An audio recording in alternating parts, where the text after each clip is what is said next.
Hello students. आज का हमारा टॉपिक है फिज़िकल एंड केमिकल चेंज।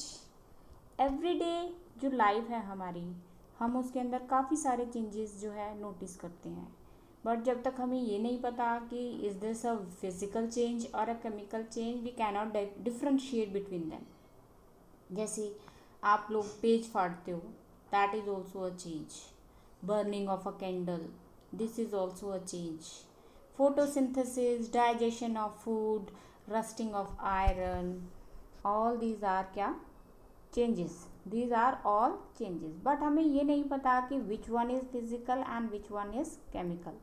तो इस चैप्टर के अंदर हम ये डिफ्रेंशिएट करेंगे कि फिजिकल चेंजेस कौन से होते हैं एंड केमिकल चेंजेस कौन से होते हैं। तो चेंजेस जो है वो दो टाइप के हैं। First one is physical and second one is chemical. तो इन दोनों चेंजेस के बारे में इस टॉपिक के अंदर हम डिटेल में पढ़ेंगे। Okay, first one is physical change.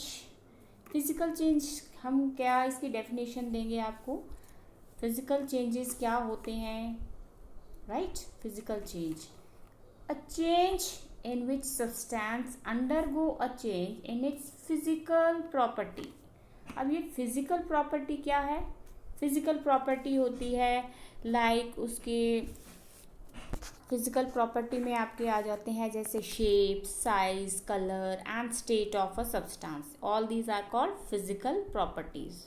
जब इनमें कोई भी चेंज आप देखते हो तो उसको आप बोलते हो फिजिकल चेंज है। लाइक टीयरिंग ऑफ पेपर, जब आप एक पेज को टीयर करते हो, सपोज करो आपने एक पेज के 4 टुकड़े कर दिए हैं, ठीक है। इसमें क्या होगी, इसकी शेप चेंज हो गई, एक से ये छोटे छोटे 4 पीसेस के अंदर डिवाइड हो गया, right. Changing of ice into liquid, ice और लिक्विड है तो दोनों क्या, वाटर, दोनों ही फॉर्म क्या है, वाटर है। बट इसमें आइस जो है वो सॉलिड है एंड लिक्विड पानी जो हो गया। बट इसमें कन्वर्ट तो हुआ ना, आइस इनटू सॉलिड, चेंज तो हुआ, तो it is also called a physical change.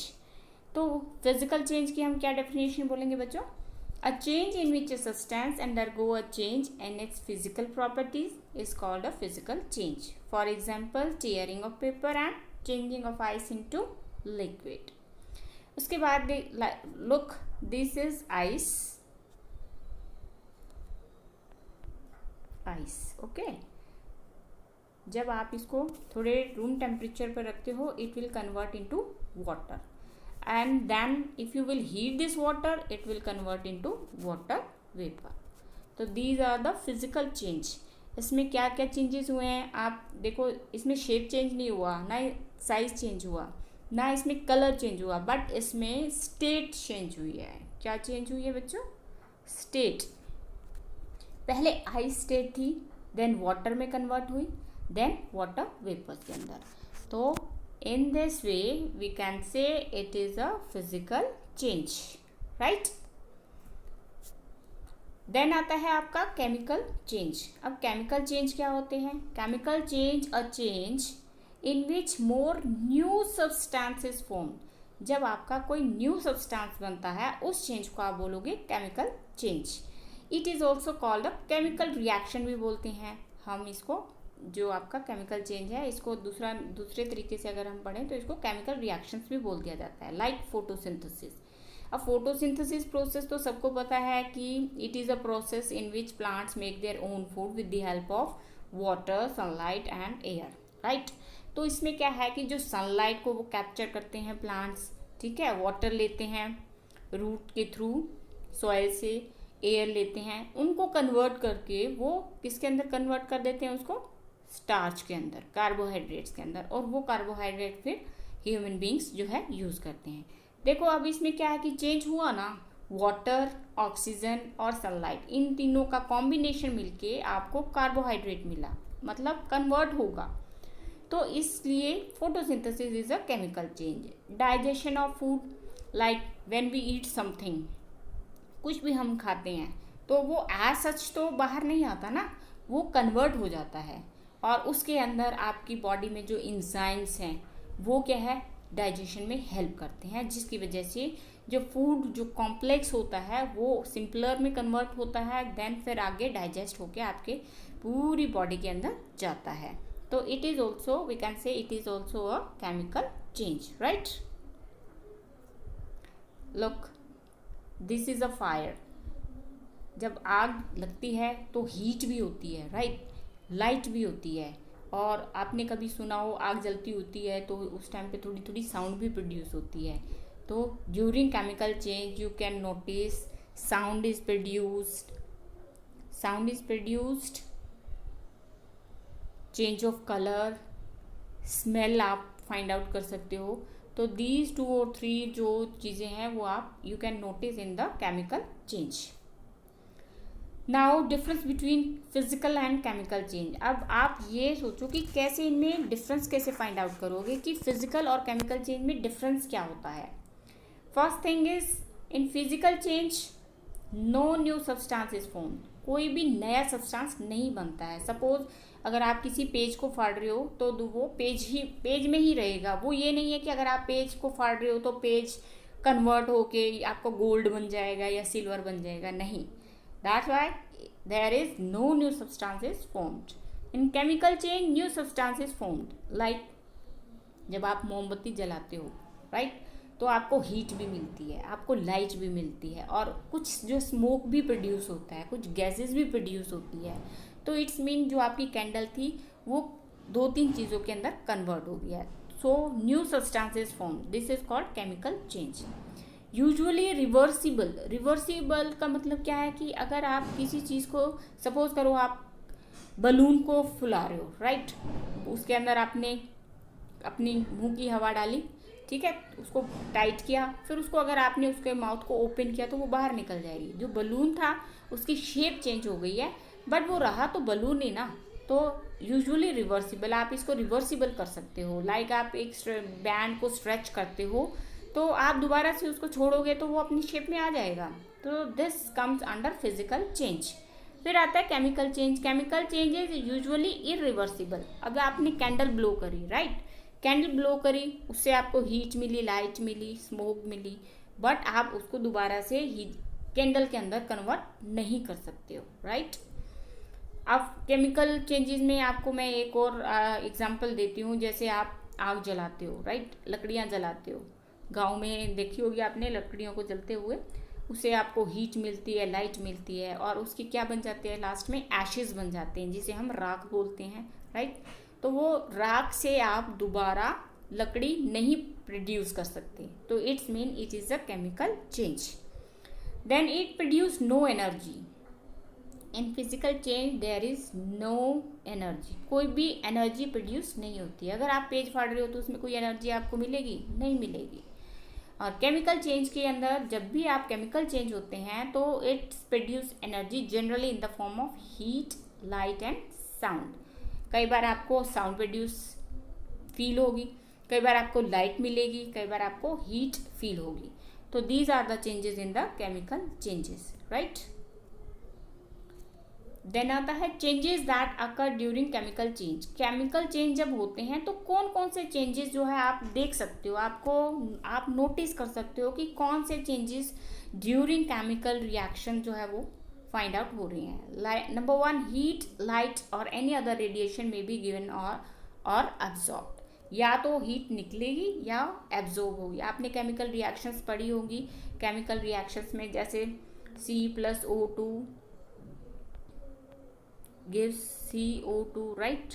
अब आपने Mg + O2 तो आपका बनता है Mg2MgO, राइट. ठीक है. तो इनमें कई बार क्या है कि आपको हीट देनी पड़ती है और कई बार इनसे हीट रिलीज होती है इन रिएक्शंस के अंदर. समटाइम्स साउंड्स में प्रोड्यूस एकदम से, जैसे आप क्रैकर्स, दिवाली पे क्रैकर्स जलाते हो ना, तो जैसे ही जलाओगे वो ऊपर जाके कितनी साउंड प्रोड्यूस करते हैं ना, और लाइट भी प्रोड्यूस करते हैं. नंबर 3 है चेंज इन द स्मेल में टेक प्लेस और अ न्यू स्मेल में बी गिवन ऑफ. कई बार आपके क्या है कि स्मेल भी प्रोड्यूस होती है. जब आपका जो फूड होता है, जब आप बासी हो जाता है तो उसके अंदर से क्या आनी शुरू हो जाती है, स्मेल आनी शुरू हो जाती है ना. तो that is the result of chemical change. A colour change में टेक प्लेस।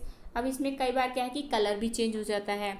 जैसे आप लोहे को काफ़ी दिनों तक बाहर रख दो, राइट, तो उसमें क्या है कि उसका कलर जो है चेंज हो जाता है। आपने लोहा देखा होगा किस टाइप का होता है, और रस्टिंग ऑफ आयरन भी आपने उसको जंग लगा हुआ भी देखा होगा, राइट। तो वो क्या है, कलर में उसका कलर जो है वो चेंज हो गया। Sometimes gas is also produce. जब आप कुछ भी मिक्स करते हो समटाइम गैस जो है वो प्रोड्यूस होती है। तो जैसे आपका है हाइड्रोजन गैस, ड्यूरिंग जब एसिड्स जो है मेटल्स के साथ रिएक्शन करते हैं ना, तो उस टाइम पे एक गैस रिलीज होती है, हाइड्रोजन गैस। तो वी कैन से कि that is also a chemical change due to which hydrogen gas is released. तो these are the changes which we can see during chemical reactions or chemical changes. Now chemical equations. What is this?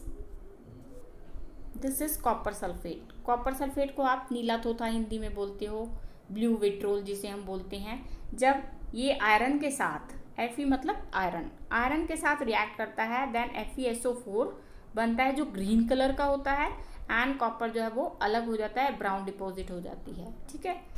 फिर है second equation है आपकी vinegar का है acetic acid, मतलब vinegar acid का formula होता है CH3COOH, acetic acid.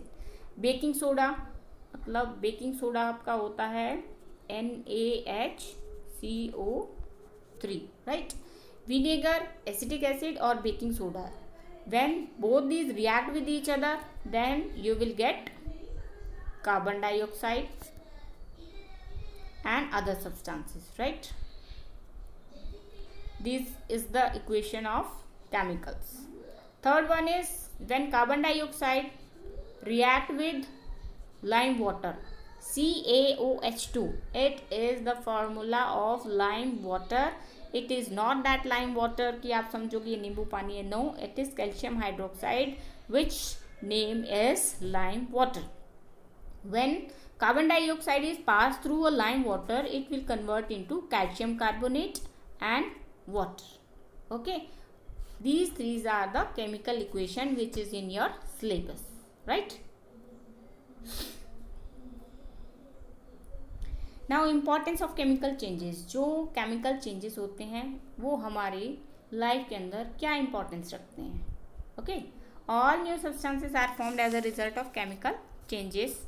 Like suppose करो extraction of metal from its ore क्या होती है, जिसमें क्या है कि मिक्सचर होता है मेटल्स के, 2-3 मेटल्स मिक्सचर हो सकती है, उसके साथ इम्प्योरिटीज मिक्स हो सकती है। तो उस ओर से मेटल को हम एक्सट्रैक्ट जो करते हैं उसके अंदर काफ़ी केमिकल चेंजेस के बाद हमें एक प्योर मेटल मिलती है।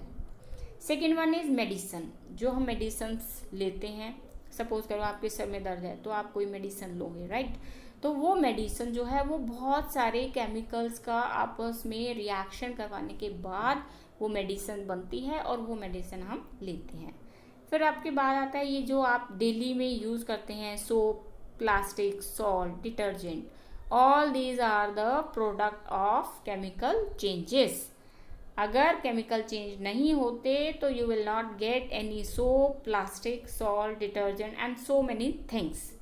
सो इन केमिकल चेंजेस का हमारी डेली लाइफ में भी बहुत इम्पोर्टेंस है, राइट।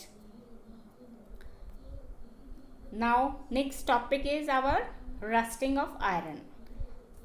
सबको पता है कि जंग मोस्टली आयरन को लगता है, ठीक है। अब रस्ट है क्या mostly? It is an iron oxide, FeO, iron oxide है और कुछ नहीं है।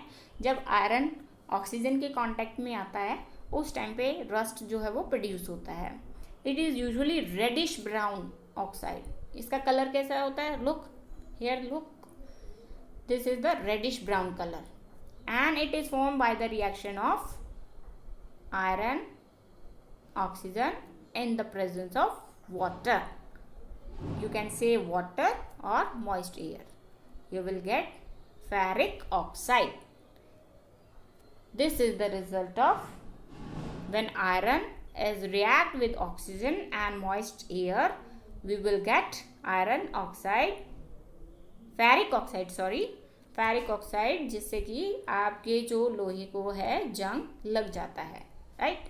अगर आप काफ़ी टाइम तक उसको बाहर लोहे की कोई भी चीज़ हो, जैसे सपोज करो आपने लोहे की कुर्सी ली और उसको काफ़ी टाइम तक आपने बाहर खुले में छोड़ दिया, तो थोड़े टाइम के बाद आप नोटिस करोगे कि जो लोहे की जो भी उसकी साइड की बनी हुई है उसमें आपका जंग लगना शुरू हो जाएगा। सो मेन इसके अंदर रिक्वायरमेंट क्या है, अगर उसको जंग लग रहा है तो वो किस वजह से लग रहा है। रिक्वायरमेंट क्या है कि अगर ऑक्सीजन एंड वाटर, अगर ये दो चीज़ आपके आयरन को मिल जाती है तो वो इन दोनों से रिएक्ट करके रस्ट बना देता है, जिसे हम बोलते हैं रस्टिंग ऑफ आयरन, राइट। तो अब आप लोगों को पता चल गया होगा कि भी अगर किसी प्रोडक्ट को रस्ट हो रहा है, जंग लग रहा है, तो वो किस वजह से हो रहा है, due to the presence of oxygen and due to the presence of moist air, right. Then ways to protect iron from rusting. अगर सपोज करो रस्टिंग होती भी है, अब जैसे रस्टिंग की वजह से बहुत सारी चीज़ें जो है हमारी ख़राब हो जाती है, हमारी डेली वेज में यूजेस नहीं रह पाती है, तो उसको हम रस्ट होने से कैसे बचा सकते हैं, कौन कौन से तरीके हैं, कौन कौन से वेज है जिससे हम उसको उस प्रोडक्ट को, आयरन प्रोडक्ट को रस्ट होने से रोक सकते हैं। Number 1 is apply a coat of paint और ग्रीस। आपने देखा होगा, जो आप जैसे कुर्सी बनाने वाली की शॉप पे कभी गए हो तो वो क्या करते हैं, जब भी लोहे का मटेरियल बनाते हैं तो उसको पेंट या फिर ग्रीस से कवर करके रखते हैं, सो दैट कि उनका जो प्रोडक्ट है वो वेस्ट ना जाए, खराब ना हो। सेकेंड मेथड है इसका, deposit layer of metal like chromium या फिर जिंक। इन दोनों में से किसी भी एक की कोटिंग आयरन के ऊपर कर देते हैं and that process is called galvanisation. उस प्रोसेस का नाम है गैल्वेनाइजेशन। कई बार पूछ लिया जाता है व्हाट इज गैल्वेनाइजेशन, तो you can write like this way, deposit layer of metal like chromium और zinc on iron and this process is called galvanization. Third one is regular maintenance. अगर आप अपनी चीज़ों की केयर करके रखोगे तो नेचुरली उसके ऊपर क्या है कि रस्ट होने के चांसेस कम हो जाते हैं। तो you have to regular maintenance of your product so that you can protect your things from rusting, right? Then crystallization. What is crystallization? Crystallization, देखो आप लोगों ने पढ़ा होगा कि भी हमें जो सॉल्ट है वो समुद्रों से, सी से हम निकालते हैं, छोटे छोटे पिट बना देते हैं, उसके अंदर वाटर को डाल देते हैं और वो इवेपोरेशन के through after some time it will change into the small crystals, right. But वो क्रिस्टल जो बनते हैं वो इम्प्योर होते हैं, हम उन्हें प्योर नहीं बोल सकते। क्यों? क्योंकि वहाँ पर समुद्र के किनारे इतनी डस्ट होती है, इतने अलग अलग टाइप के पार्टिकल्स प्रेजेंट होते हैं, जिसकी वजह से वो जो भी क्रिस्टल हमें मिलते हैं वो इम्प्योर होते हैं, तो वो हम उसको प्योर नहीं कह सकते। जो हमें प्योर क्रिस्टल चाहिए है वो हम क्रिस्टलाइजेशन प्रोसेस से मिल सकते हैं, राइट। तो it is a process by which a solid forms where the atom or molecules are highly organized into a structure known as crystal। आपको solution से crystal, pure crystal जो मिलेंगे, that process is called crystallization। when you get the crystal, pure crystal from the solution form is called crystallization, right? and it is an example of physical change, it is not a chemical change, right? It is a physical change. इसके अंदर solution से आप एक pure crystal जो है you can get that crystal, okay. It is a physical change, remember that it is not a chemical change, it is only a physical change. Look here, it is a crystal, these are the crystal, okay। and you can make copper sulfate crystal, copper sulphate की crystal भी we can make in the lab, okay. Then stainless steel, why we use stainless steel in place of iron. Stainless steel, it is a mixture of iron with carbon and metal like chromium, nickel and manganese. ये क्या है, stainless steel mixture होता है 2-3 metals का with iron. अब आपने देखा होगा कभी भी स्टील के बर्तन में अगर आप थोड़ा सा उसको मैग्नेट के साथ थोड़ा अगर मैग्नेट उसके पास लेके जाओगे तो क्या होता है, थोड़ा सा अट्रैक्शन फील होता है ना। तो वो अट्रैक्शन क्यों फील होता है, क्योंकि उसके अंदर मिक्स होता है थोड़ा सा आयरन और थोड़ी दूसरी metals like chromium, nickel and manganese with carbon.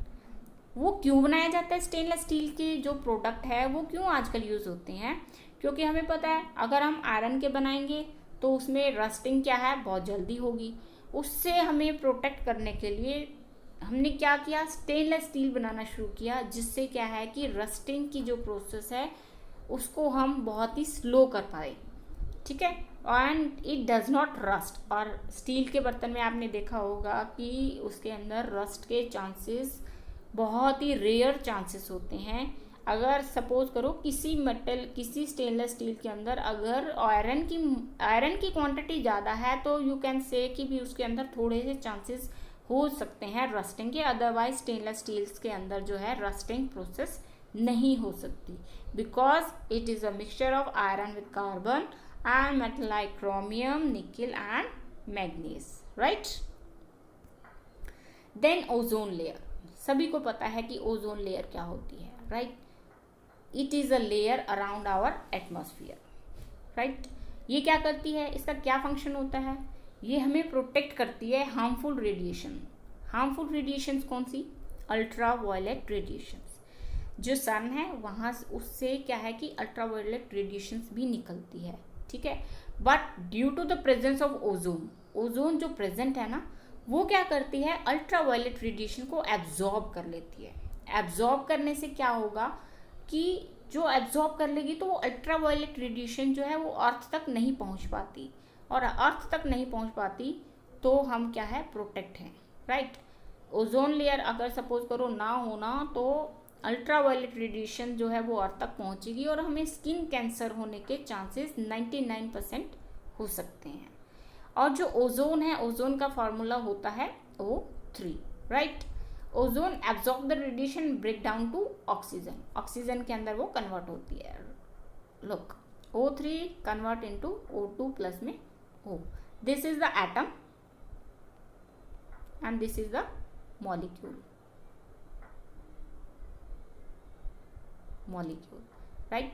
If the radiation were not absorbed by the layer, it would reach the earth's surface and causes harm to us and other life processes. It acts as a protective layer against the radiation. Means ozone layer is a must for human being.